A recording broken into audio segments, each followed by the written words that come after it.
영적인 생활이나 신앙생활 속에서 이런 가치관의 변화가 너무너무 중요하다. 그러면 바울은 그래서 괴리감을 느끼는 거죠. 괴리감.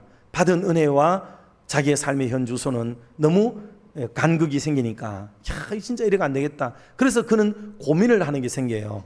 그 고민이 신앙의 훈련 그리고 수련이라고 말한다면 그는 다음에 세 가지의 중점적인 데 마음을 놓고 다음 생애를 그 다음 시간들을 힘차게 살아가게 돼요.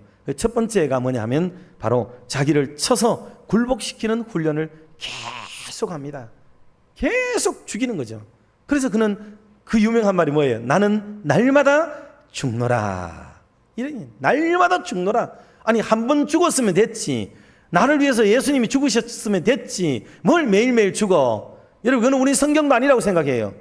한국 교회가 오히려 잘못 가르친 거예요. 사실은 한 번 구원 얻으면 따는 당상이고 다시는 뺏기지도 않고 이거를 너무 지나치게 강조하고 믿음 일변도를 너무 지나치게 강조하다가 매일매일 가져야 되는 자기를 죽이는 훈련들, 연습들, 이것에 이게 무용론을 주장하게 되었던 거죠. 그러나 바울과 성경은 우리에게 명확히 얘기하기를 구원받았든지 은혜를 체험했든지 하나님을 만났든지 신령한 것을 받았든지 그러면 그럴수록 더욱더 삶의 괴리감이 생기기 때문에 자기를 쳐서 복종시키고 날마다 자기를 죽이는 훈련을 매 순간마다 하지 않으면 안 되는 거예요. 그런데 한국교회에 은사 받은 분들은 뭐예요?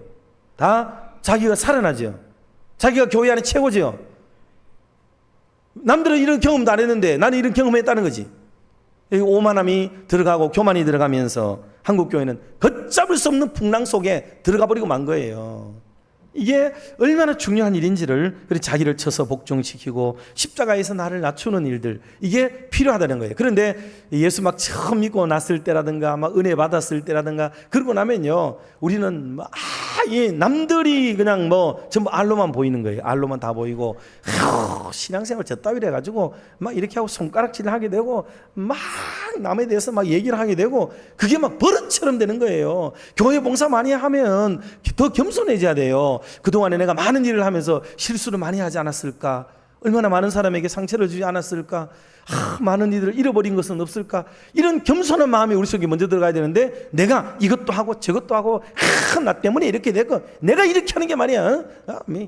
여러분 이게 우리는요 걷잡을 수 없는 비인격적인 행동들이 우리 속에 막 일어난단 말이에요. 이런 것들을 좀 조심해야 된다 하는 말씀이 바로 자기 훈련이에요. 그래서 신앙은 단순히 하나님만 만난다, 은혜를 경험한다 여기에만 방점을 두면 안 돼요. 거기만 있는 게 아닙니다. 그건 물론이지만 사람과 더불어 살아가고 많은 이들에게 그리스도를 전파하고 그들에게 모범이 되어져야 되고 그들도 하나님 앞에 들어오도록 만들어야 되는 이 막중한 사명을 우리가 지고 있기 때문에 오늘 내 말 한마디 행동하는 것들 이런 것들이 얼마나 주의스러운가를 늘 생각하고 겸손 또 겸손 그리고 나를 드러내지 않고 자기를 부인하는 훈련 나의 욕심을 억제하는 훈련 그리고 자기의 주장을 보류하고 자기의 교만을 또 고치고 자기를 드러내고 싶은 마음을 억제하고 화내고 분노스러운 이런 일들을 자꾸 참아내려고 하는 것 여러분 이게 바로 신앙 훈련이 되는 거라는 것을 기억을 해야 되겠습니다.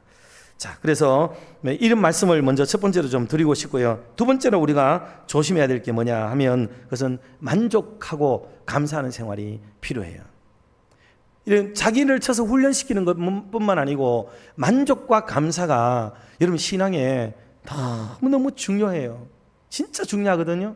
근데 우리는 항상 불만이 많죠. 근데 이 불만이라고 하는 만족이라고 하는 것은 뭐 하고 자꾸 짝짓기를 하려고 하느냐 하면요. 이게 욕심 있죠. 욕심, 욕망 이런 것들과 자꾸 이렇게 엄쳐서 자기의 꿈과 이상이라는 거와 딱 조화를 이루어 가지고 포장을 막 이렇게 하려고 해요. 미안합니다. 욕심이 그런 거예요. 욕심은 보기에는 뽀대나고 강친하고 좋은 것, 꿈, 이상, 포부, 미래, 비전 이런 단어들하고 딱 그 속에 욕심과 탐욕이 싹 숨어가지고요. 딱 자기 정체를 감추고 있어요. 여러분 거기 넘어진 교회들이 지금 한두 개인 줄 아세요? 심각합니다. 그 정체를 우리가 제대로 파악 못할 때 이런 일이 벌어지게 되는 거예요. 이게. 만족을 못하게 되는 때 나타나는 건 뭐겠어요? 이거는 불평, 원망이 있죠. 당연히. 그리고 불평하고 원망하는 거죠.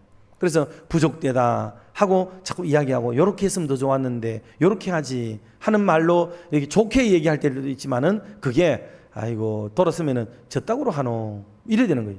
그게 얼마나 이게 큰 아픔이 되고 상처가 되겠어요. 사탄이 예수님에게 제안을 했죠. 높은 데로 데려가서 천하만국을 보여주면서 내 인데 딱 한 번만 절해라. 딱 한 번만 절해라. 그러면 천하의 모든 영광과 이 모든 것 너에게 다 주겠다. 사탄이 우리를 공격하는지 뭔지 아세요? 재물이에요. 재물. 부입니다. 부. 부를 던져요. 부는 하나님만 움직이는 게 아니에요. 마귀가 제일 우리에게 달콤하게 우리가 반응할 수 있는 게 뭐냐? 돈입니다. 돈. 이것을 가지고 마귀는 우리를 유혹하고 있다 하는 걸 생각해야 돼요. 여러분들이 한번 깊숙이 우리 집의 재물은 어디서부터 왔는가? 그리고 이 재물은 어디로 흘러갈 것인가? 이게 하나님의 영광과 어떤 상관관계가 있는 재물인가? 여러분이 한번 깊숙이 생각을 해보세요. 그리고 난 이것 때문에 얼마나 하나님 앞에서 감사했는가? 그리고 이것 때문에 나는 얼마나 사람들에게 오히려 멸시와 상처를 주고 살았는가? 한번 생각해 보시면 이것이 얼마나 성실한 땀의 대가인가? 이런 것들을 한번 생각해 보시면 답이 아마 그 안에 나옵니다. 믿음은 그런 것입니다. 자, 마지막으로 세 번째 말씀을 드리면 목표를 향해서 달려가는 이런 훈련이 필요합니다. 여기는 방점이 뭐냐면 인내예요. 인내. 그러니 하나의 목적을 딱 정하면은 우리는 그 길을 계속 가야 되죠. 주일학교 때 아이들 설교할 때 이런 얘기를 해요. 교회를 오기 위해서 오다가 보면은 오락실도 있지, 그리고 떡볶이집도 있지, 헌금은 들었지, 돈은 가지고 있지. 그러니까 유혹이 되는 거죠. 이 돈을 가지고 뭘 사 먹을까? 이 돈을 가지고 오락실을 들어갈까? 계속 고민하면서 그걸 이겨내고 교회 오는 거죠. 그게. 그 교회 온 애들이 대견한 겁니다. 아예 그런 유혹 자체를 눈앞에서 생각도 안 하고 다니는 친구들도 있어요. 너무 고마운 거죠. 그런데 그런 유혹을 늘 넘어가기도 하고 다시 돌아오기도 하고 이 단계를 반복했던 애들도 절대로 나쁜 게 아니에요. 그럼으로써 뭐가 생겨요? 내성이 생기겠죠. 그리고 전투력이 생기겠죠. 그리고 방어력이 생기고 분별력이 생기겠죠. 그런 것들이 생기기 때문에 그것도 나쁘지가 않는 거예요. 그래서 좀 더 강한 믿음의 사람으로 훈련되는 것이기 때문에 선생님들이 그걸 나무라되 꾸짖되 그것을 아주 절망적이거나 아주 나쁘다 이렇게 얘기하는 것보다는 그런 것들을 이겨냈을 때 오는 놀라운 것들을 설명을 하면서 아이들에게 접근할 때 더 좋은 일이 있을 수도 있겠습니다. 사랑하는 성도 여러분들, 오늘 우리가 나아가는 동안에는 하나의 목표를 정하고 나가는 동안에는 그것을 넘어뜨리려고 하는 유혹들이 너무너무 많다 하는 거예요. 이걸 우리가 이겨낼 때에 결국은 승리하게 되니까 그것에 대한 훈련에 대한 연습, 훈련에 대한 것들을 너무나도 중요하게 여기게 되는데 끝으로 우리 성경 한 군데만 보고 시간이 되었기 때문에 말씀을 줄이려고 합니다. 빌립보서 3장 13절 14절 말씀을 우리 같이 한번 합독하도록 하겠습니다.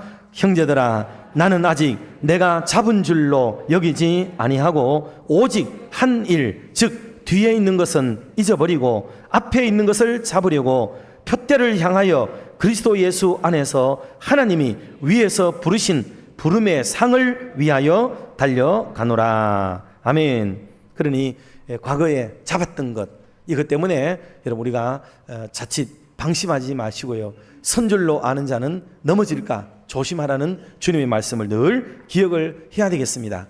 그리고 어떤 것들을 한번 한 적이 있다는 경험이 오늘 우리를 세워주는 것도 아니에요. 그리고 오늘도 여전히 우리는 멈춰야 될 곳이 아니고 여전히 달려가야 된다. 아직은 가나안 땅 혹은 하나님의 나라에 도달하는 것이 아니기 때문에 여러분 우리는 조심하고 지금도 믿음에 진력해야 된다. 다만 우리가 물질이 없든지 또는 몸이 이렇게 연세가 많아서 노후의 몸이 되셨든지 어떤 특별한 경우에는 있을 수 있어요. 그럴 경우에는 그 나름대로의 아픔은 있지만 그럼에도 불구하고 그것이 달려가야 될 길을 멈추게 만들 이유가 될 수는 없다 하는 것을 기억하고 오늘도 우리의 삶의 형편과 처지와 입장이 어떠하든지 아랑곳 없이 오늘도 꾸준하게 주님을 위해 하나님의 나라를 위해서 이 말씀을 붙들고 달려가 결국은 승리를 얻게 되어지는 은혜의 삶이 되기를 주님의 이름으로 축원합니다.